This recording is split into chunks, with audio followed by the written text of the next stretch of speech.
I would like to ask Matteo Pedericini on stage. Matteo Pedericini from the Millennium Institute is Director for Capacity Development and Modeling at the Institute, and he will guide you through the entire exercise. So, welcome on stage. Thank you for having me. Good morning again. Between yesterday and this morning, we've been sharing some, very insightful views on Agenda 2030 and the SDGs.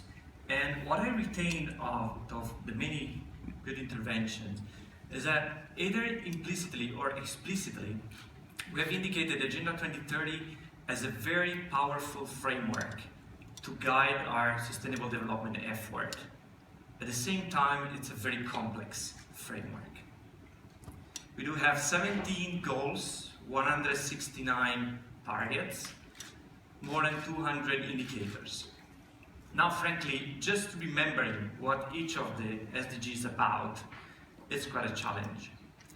Trying to infer the dynamics over time of the different indicators on the line and how they are interrelated, it's a challenge that it's beyond what our mind can perform. But don't worry, these devices that you found on your chairs when you entered the room, they're not to test your knowledge about the SDGs. There will be no questions like, guess what SDG 9 is about? Anyone that knows it actually? Well, it doesn't matter. But this is actually to capture your input in this interactive modeling and simulation session that we will be having in a few moments by way of the iSDG model. This integrated model to support planning for the Sustainable Development Goals has been developed by the Millennium Institute over the last 2 years with a very clear goal in mind. That is, let's help policymakers to tackle the complexity that is embedded in Agenda 2030. Let's help them have a bird-eye view on development and test out simulation in a relatively simple environment.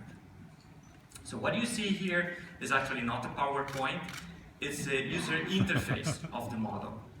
It's like a filter that we put between the model and the user to make it easy to use and run the model, even if we're not modeling experts. So if we want to get started, we just press start, and as we move into the main dashboard of the model, we see the 17 goals icons, and below each of the icons there is a little red bar. What does that represent? That represents the progress by 2030 that a country has achieved in the business as usual scenario. Business as usual means that we first run this model for any country, assuming no changes in policies and strategies. So we run it all the way to 2030, assuming that we keep the same policy framework that we have today.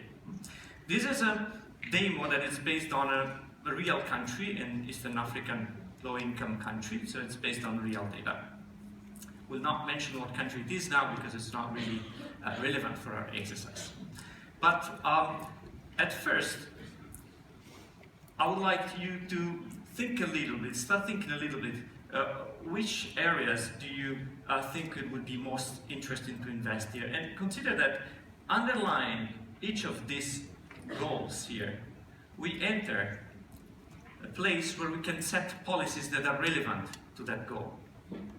For instance, here we can decide how much we want to spend in subsidies and transfers to poor families to reduce poverty, and we can change the distribution over the different percentiles in a population. Now, all of these are not policies that are necessarily very effective, but they are underneath a given goal because they're very strictly and directly related to this. So for instance, under goal 2, we have a number of policies related to agriculture productivity and water efficiency, and so forth. Under goal 6, for instance, we do have investments in clear water and sanitation. These are mostly relevant, I would say, to low-income countries. Under 7, we do have investment in photovoltaics and hydropower, and so forth. But for now, to keep this exercise within a reasonable amount of time, we would like to start having your input on which areas do you think we should start our little experiment from. In other words, between goal 2 now, 7, 9, and 15. Where would you like to try a test simulation for this model? Consider that out here in the lobby there is a stand where my colleagues Max and Gunda, they can let you simulate the model and play out with all the 17 goals. But for this exercise we just concentrate on 4 to keep it a little bit simpler. So what we have to do is with this device, just press the number that corresponds to the goal that you would like to test out. So if you are interested in looking at SDG 2, we press number 1, SDG 7, we press number 2, SDG 9, number 3, and SDG 15, number 4. Please go ahead and press it. We'll have, in a second, we'll have the results of your voting. I see that already we have 150 more people who have voted. It sounds like we have very clear ideas here. And the winner is...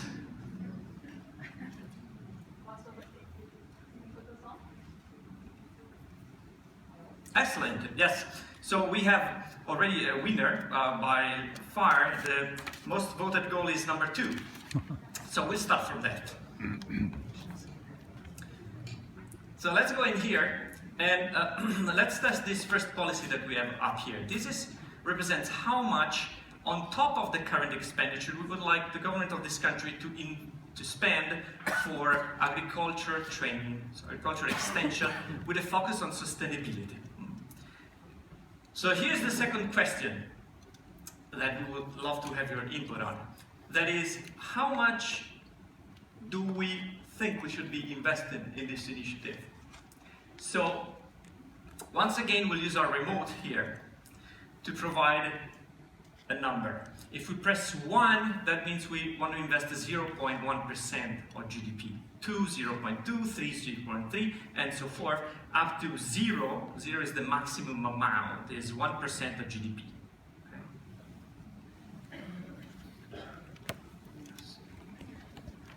Okay. Again, in the lobby, you will be free to play with even the largest numbers if you wish so, just to shake the model a little bit. Okay, we already have a large number of votes. Yes. Wow, okay. We have a large distribution, and the average is about 0.718. Okay, excellent. We don't need to be as precise, but we'll try to do so. So here I have little bars that I can play with around and establish the level of expenditure for every 3 years interval. And we'll try to go around 0.718. Let's see how precise I can be. 72. Oh, this is a little bit too much. Now, I can be very precise here just by digiting in the numbers, but of course the goal of the exercise here is not that of exactly simulating that value, but yes, that's fine. Very good. So this is set. And we can, of course, play around with the unit cost of this intervention. We base this on international studies, but we could assume that in a given country, in a given circumstance, this might be, for instance, a little bit more expensive than we thought today, and that might go even higher in the future, for instance. And then I'm going back, and before simulating this policy, I'm checking the budget here. This is important because these interventions have some important impact on the country's budget. So with respect to the budget that we have in the base run case, here we end up borrowing. So we have a deficit of 0.72% of GDP in addition to what we already have. Can we do something about it? Well, we can make different assumptions about where those resources should come from. We can go, for instance, in here, under 17, and make an assumption that the World Bank, for instance, would be financing part of this investment. And here is the third question that we have. That is, how much do you think this investment should be financed by foreign grants or by grants from, say, the World Bank or another international financial institution? Should it be the full 0.7%? That we should give only part of it? maybe more. I see you're already voting, so I guess that this is working well. So let's indicate the amount, just as we indicated the amount to be invested with these remotes. Yes, we're already above 150.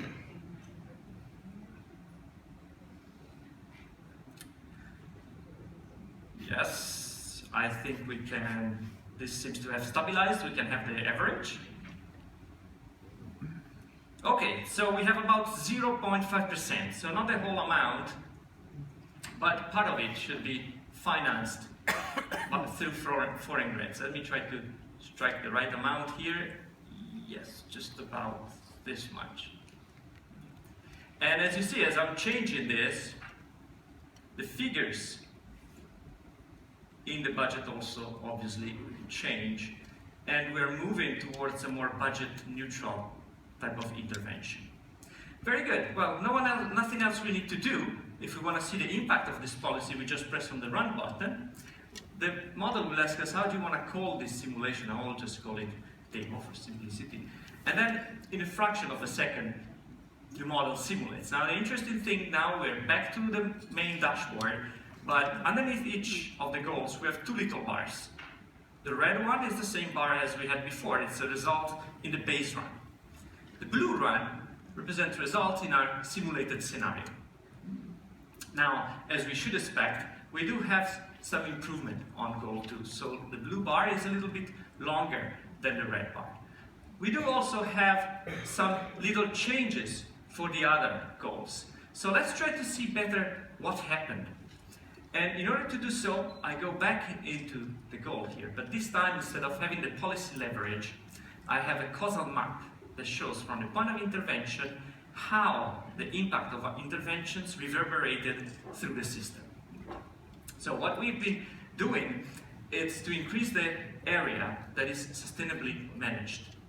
And this increased by a very large amount, starting from a very little amount that we had in the base run. Yield increases by about 6.35%. Now, once again, here the blue line, just like the blue bar, is our scenario, and the red line is the base run scenario. So we have a 6.34% increase in yield, which is very important for crop production, for poverty reduction. We have about 2 percentage points less poverty than we had in the base run.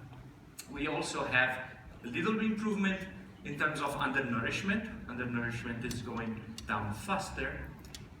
And this has some slight positive impact on life expectancy. As a result, we also have a little bit better factor productivity and a good increase in GDP growth, especially in the middle of the scenario. However, we might think, well, considering that we've spent quite some percentage of GDP in this intervention, this might not have led to such good results. We might have expected larger results. Well, what is the reason? The reason is that availability of knowledge, so training, is an important factor for agriculture productivity, but it's not the only one. Right? One thing is giving the farmers knowledge on how to use resources. Another thing is to actually give them access to those resources. So the really interesting part of this model is that we can simulate as many policies at the same time as we wish. So let's go back rapidly now. I see that our time is running out, so we'll do this quickly. Let us assume that in addition to promoting sustainable agriculture through training and knowledge in agriculture sector, we'll couple this with an investment in infrastructure, road infrastructure. So we'll build roads so that farmers also have better access to markets, both for production resources and to deliver their products.